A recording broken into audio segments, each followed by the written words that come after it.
नमस्कार दोस्तों, जय हिंद, वंदे मातरम। मैं आपके साथ जयसवाल सर। दोस्तों, बात करेंगे संस्कृत पेडागोजी के 500 एमसीक्यूज आपका चल रहा है, आप सभी को पता है। यहाँ पे समस्त टीटी एग्जाम से पूछे गए जो प्रश्नों का कलेक्शन है संस्कृत पेडागोजी का, यहाँ पे 500 क्वेश्चन करने वाले हैं। यह पार्ट नंबर दोस्तों आपका 15वां पार्ट है।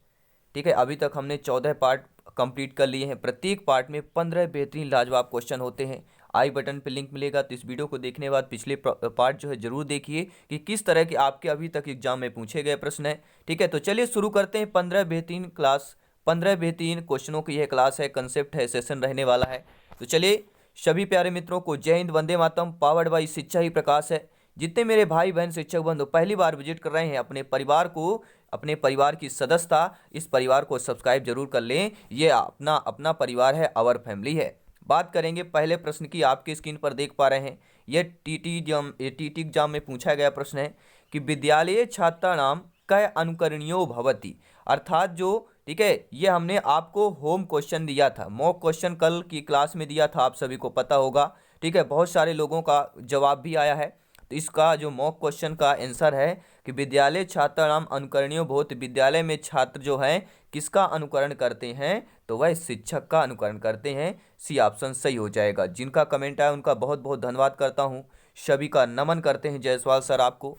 अगला प्रश्न है, कक्षायाम अध्यापन समय, यानी कि कक्षा में अध्यापन के समय, ठीक है, पढ़ने के समय शिक्षक कुत्र ध्यानम कुरिये। शिक्षक का ध्यान जो है विशेषु होता है, विशेष यानी कि विषय पर होता है। सर्वे सब छात्र यानी सभी छात्रों पर होता है। स्वकार्यों यानी स्वयं के कार्य पर होता है। या मंद बुद्ध छात्रेश, या जो मंद बुद्धि वाले छात्र हैं उन पर होता है। देखिए, आपका जो हिंदी पेडागोजी में प्रश्न आते हैं वही आपके संस्कृत में होते हैं, केवल आपका अनुवाद आपके संस्कृत भाषा में हो जाता है। और कठिन इसलिए हो जाता है क्योंकि हमें संस्कृत में अनुवाद करना और समझना नहीं आता। अगर हमने संस्कृत में समझ लिया तो ये भी बहुत ही आसान होता है। ठीक है, तो कक्षा में अध्यापन के समय शिक्षक जो है किस पर ध्यान देते हैं। अब हमने ये प्रश्न बता दिया तो आप लोग बता देंगे, भैया कोई भी अध्यापक होगा, आप लोग भावी अध्यापक अध्यापिका बनने जा रहे हैं, आपके लिए जानना जरूरी है। अगर आप अध्यापक बनेंगे तो कक्षा में आपके सभी छात्र एक समान होंगे, यानी सर्वेवपि छात्रे, सभी छात्रों का आप लोग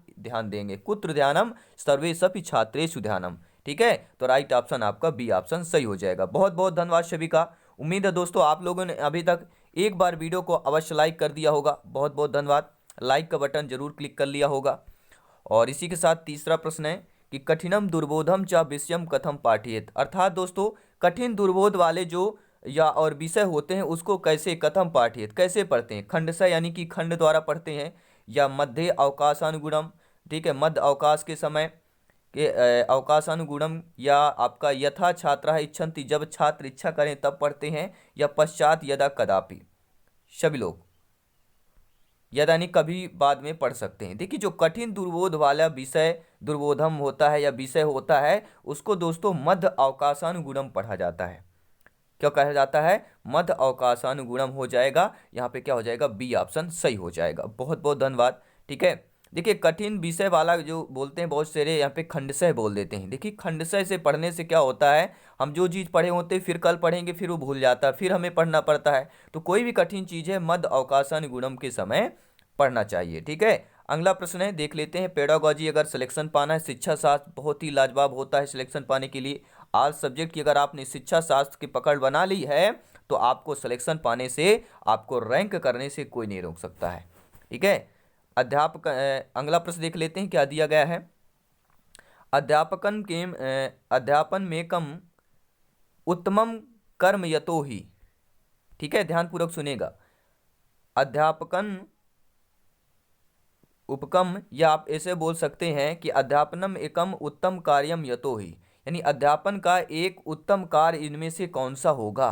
प्रभूतम वेतनम लभते, पाठनेन आनंदो भवति, ग्रहदारी ग्रहादि क्या लिखा हुआ है, ग्रहादति दूरम गमनम नापेक्षते, और छात्रेभ्य सेवा प्राप्तुम शक्यते लिखा हुआ है। अर्थात अध्यापन एकम उत्तम कार्यम यतोहि, अध्यापन एक उत्तम कार्य कब होगा, जब आप पाठ को आनंद पूर्वक पढ़ेंगे। जी हाँ, जब कोई भी पाठ आप आनंद पूर्वक पढ़ते हैं तो वह अध्यापन एक उत्तम कार्य कहला जाता है। यानी पढ़ना एक उत्तम कार्य तभी होगा जब बालक आनंद पूर्वक उस पाठ को पढ़ेगा। ठीक है, बी ऑप्शन सही हो जाएगा। बहुत बहुत धन्यवाद सभी मित्रों को, सभी का वेलकम, अभिनंदन है। जायसवाल सर सभी को नमन करते हैं। भावी अध्यापक अध्यापिकाओं का, हर एक भाई बहन, हर एक शिक्षक बंधु का जिसका सपना है अध्यापक बनना, शिक्षिका बनना। अगला प्रश्न है, विषयम बोधितुम शिक्षकः किम कुर्यात्। अर्थात दोस्तों, विषयम बोधितुम शिक्षक, विषय का बोध जो है शिक्षक कब करना चाहिए, किम कुर्यात्।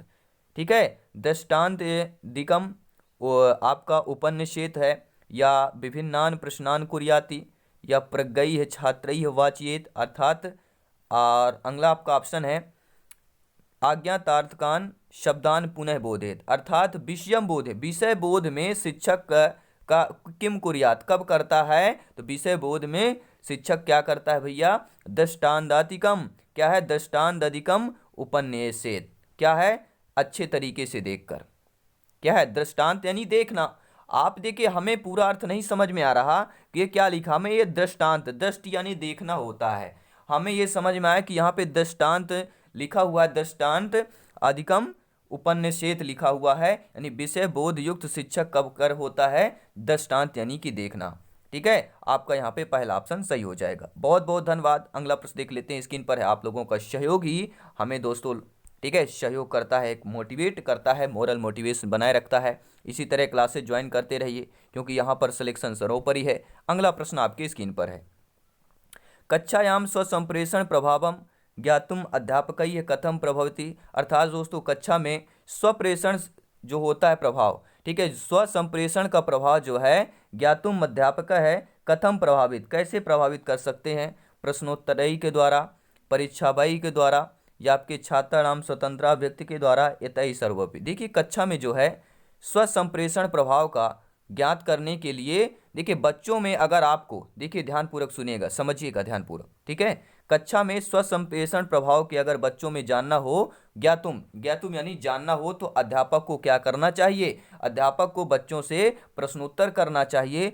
परीक्षा लेनी चाहिए, और छात्राणाम स्वतंत्र अभिव्यक्ति, छात्रों को स्वतंत्र अभिव्यक्ति देनी चाहिए। तो ये सारे ऑप्शन यानी कि आपका डी ऑप्शन सही हो जाएगा। ठीक है जी हाँ, कक्षा में स्वसंप्रेषण के प्रभाव को जानने के लिए शिक्षक को परीक्षा, प्रश्नोत्तर एवं छात्रों की स्वतंत्र अभिव्यक्ति के द्वारा प्रयास करना चाहिए। अगला प्रश्न देख लेते हैं, सर्वेषां भाषाणां जननी इयम् इति प्रसिद्ध है। ये सभी लोग जानते हैं, लगभग हर टीटी एग्जाम में यह प्रश्न पूछा जाता है, रिपीटेड क्वेश्चन है, बार बार दोस्तों पूछे जा रहे हैं प्रश्न है। तो सर्वेषां भाषाणां यानी कि सर्वेषां यानी कि सभी लोग जानते हैं, सबसे भाषा की जननी जो हमारी सभी लोग जानते हैं, हमारी संस्कृत भाषा कहलाती है। डी ऑप्शन सही हो जाएगा। ठीक है, बहुत बहुत धन्यवाद। अब देखते हैं अगला प्रश्न, स्क्रीन पर आ चुका है कि अद्वितीय संस्कृत शिक्षकस्य स्तरई है औन्नतमेत यतो ही। अर्थात दोस्तों, अद्वितीय इनमें से संस्कृत शिक्षक का स्तर जो है औन्नतमेत, औन्नत मतलब क्या होता है, सभी लोग कमेंट करें। औन्नतमेत यतो ही कौन सा नहीं होगा, औन्नत मतलब गिरा हुआ, ठीक है, नीचे किसी का स्तर गिर जाना, वह कहलाता है औन्नति। ठीक है, तो इनमें से ते स्वयं संस्कृत ना जाने, अगर आप एक शिक्षक हैं संस्कृत के, तो आपका स्तर कब गिर जाएगा। ठीक है, आपका स्तर कब गिरेगा, जब आप स्वयं संस्कृत न जानते, आप संस्कृत नहीं जानते हैं, आप संस्कृत से शिक्षक हैं, तो आपका स्तर गिरेगा। छात्रेषु रुचि नोत्पादन, छात्रों में रुचि उत्पादन न कर पाना, तो भी आपका शिक्षा का स्तर जो है गिर जाएगा शिक्षक का। और संस्कारम न शिक्षन्त, अगर आप बच्चों में संस्कार की शिक्षा नहीं दे पाते हैं, तो फिर आपका शिक्षक का स्तर गिर जाता है। अर्थात उपर्युक्त शर्मपि कारणम भवति, ये सभी कारण से आपके स्तर गिरता है। औन्नतिमेत यतोहि, ठीक है, इस तरह औन्नत यानी कि स्तर का नीचे गिरना। ठीक है, तो राइट ऑप्शन डी ऑप्शन हो जाएगा। अगला प्रश्न देख लेते हैं, स्क्रीन पर है कि कार्ये नेतु लक्ष्यम किम स्यात्, यानी कि कार्य नेतु लक्ष्यम किम स्यात्, कोई भी अच्छा कार्य जो है, ठीक है, वह इसका लक्ष्यम किम स्यात्, क्या लक्ष्य होता है, कार्य नेतु यानी एक साथ करने का जो लक्ष्य होता है, कि कोई भी कार्य, अगर कोई भी समस्या है, उसको हम सामूहिक समस्या निवारण के रूप में कर सकते हैं। कार्य नेतु लक्ष्यम किम स्यात्, सामूहिक समस्या निवारणम स्यात्। ठीक है, इसको क्या बोलेंगे, कार्य नेतु है। अच्छे कार्य का लक्ष्यम किम साथ, क्या लक्ष्य होता है, या लक्ष्यम उसका लक्ष्य होता है सामूहिक का समस्या निवारण करना। सामूहिक रूप से कोई भी समस्या है, अगर हम 4-5 लोग हैं पूरे, ठीक है, विद्यार्थी हैं या कक्षा के सभी अध्यापक, स्कूल के विद्यालय के सभी अध्यापक मिलकर कोई भी, ठीक है, समस्या का निवारण करते हैं तो कार्य नेतु लक्ष्यम किम साथ, अगर नेतु मतलब कोई एक अच्छा कार्य, तो सामूहिक समस्या निवारण करना। अब देखते हैं दोस्तों अगला प्रश्न।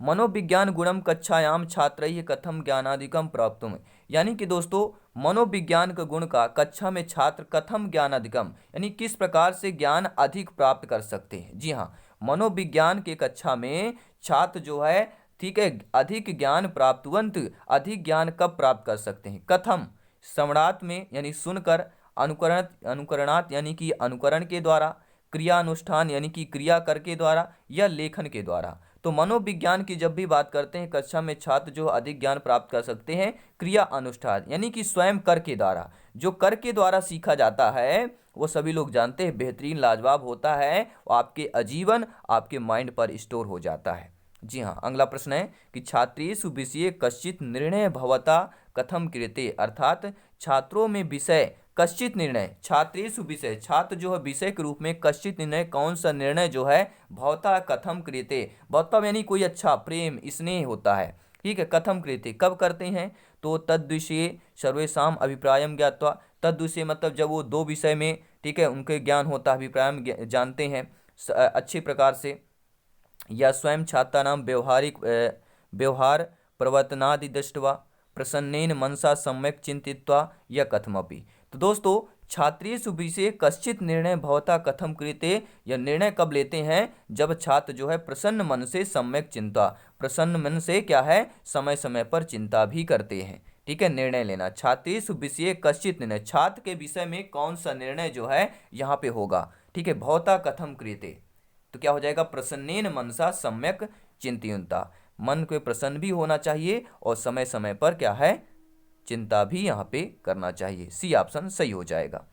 अगला प्रश्न है समाजे विद्यालय से ख्याति कदा भवति, ठीक है, अर्थात समाज जो है विद्यालय को कब, ख्याति मतलब ख्याल ध्यान कब रखता है, कब देता है, जब विद्यालय, यदा विद्यालय स्थापित है तदारभ्य, जब विद्यालय स्थापित हो जाता है, छात्राणाम प्रतिभा शारणादिनात् आरभ, यानी कि छात्र जब है प्रतिभावान जब शुरू हो जाते हैं, ज्ञानवान छात्र हो जाते हैं, तब समाज विद्यालय पर ध्यान देता है। या सुदृढ़ प्रशासनानुशासन द्वारा भवति, यानी कि जब सुदृढ़ यानी कि मजबूत प्रशासन हो, ठीक है, या आपके प्रधान अध्यापक सद्व्यवहार है, प्रतिभा कुशलतादि कार्य समूहात। तो दोस्तों समाज जो है विद्यालय को कब ध्यान देता है, जब प्रधानाध्यापक का सद्व्यवहार होता है और उसका प्रधानाध्यापक का प्रतिभा कुशल होता है और कार्य समूह यानी एक साथ कार्य करता है। तो डी ऑप्शन यहाँ पे सही हो जाएगा, क्योंकि विद्यालय के स्तर की बात कर रहे हैं, विद्यालय के स्तर पर जिम्मेदारी, ठीक है, प्रधानाध्यापक की होती है, हम कक्षा की बात नहीं कर रहे हैं, विद्यालय के स्तर की बात कर रहे हैं। अध्यापक ही मनोविज्ञानी, अध्यापक मनोविज्ञान के नाम से कौन जाना जाते हैं, या आवश्यकता नहीं है, ठीक है, यस्यादेव स्वमेव ज्ञानस्यति, स्वयं का ज्ञान करना अध्यापक मनोविज्ञानी कहलाएंगे, या न ज्ञाते, या नहीं जानते हैं। देखिए अध्यापक ही मनोविज्ञानी आपके श्यादेव कहलाते हैं, बी ऑप्शन सही हो जाएगा। और अगला प्रश्न है कि समाज परितः व्याप्तस्य भ्रष्टाचार निरोधे का उत्तम उपाय है, जो समाज में परितः यानी चारों तरफ जो व्याप्त भ्रष्टाचार है उसका निरोध करना, ठीक है, उसको दूर करना उत्तम उपाय क्या होगा। आप सभी भावी अध्यापक अध्यापिकाएं हैं, आप सभी को नमन है, जय हिंद है। आपसे फीडबैक जानना चाहूँगा, जायसवाल सर आपसे इसका आंसर जानना चाहते हैं कि जो हमारे समाज में चारों तरफ व्याप्त भ्रष्टाचार है उसका निरोध का उत्तम उपाय क्या हो सकता है। ये भ्रष्टाचार तेसाम दंडनम, जो भ्रष्टाचार है इनको दंड देना चाहिए। उत्तम शिक्षण व्यवस्था, उत्तम शिक्षण की व्यवस्था करनी चाहिए। जनानम उप आदेशनम, यानी कि पूरे जन आदेश करने उपदेश करना चाहिए, उपदेश कर देना चाहिए। संविधानी कव्य व्यवस्थाएं प्रकल्पनम, नहीं, संविधान में एक ऐसी व्यवस्था वैकल्पिक लानी चाहिए, प्रकल्पना यानी वैकल्पिक रूप में। देखिए तो समाज के प्राप्त जो प्राप्त भ्रष्टाचार है उसका देखिए सबसे जानता क्या है, आपकी अशिक्षा है, ठीक है, आपकी जो निरक्षरता कहलाती है वो कहलाती है। तो यानी कि अगर उत्तम शिक्षण की व्यवस्था हो जाती है हमारे देश में, हमारे समाज में, तो फिर ये भ्रष्टाचार अपने आप खत्म हो जाएगा, क्योंकि सब लोग जानने लगेंगे। तो यहाँ पे बी ऑप्शन सही हो जाएगा। ठीक है, और आज के लिए मॉक क्वेश्चन है, देख लेते हैं आपके लिए मॉक क्वेश्चन क्या है, सभी लोग नोट करेंगे और इसका जवाब आपको कमेंट बॉक्स में बताना है। साथ ही साथ बताना है कि 15 में से आपका स्कोर क्या है।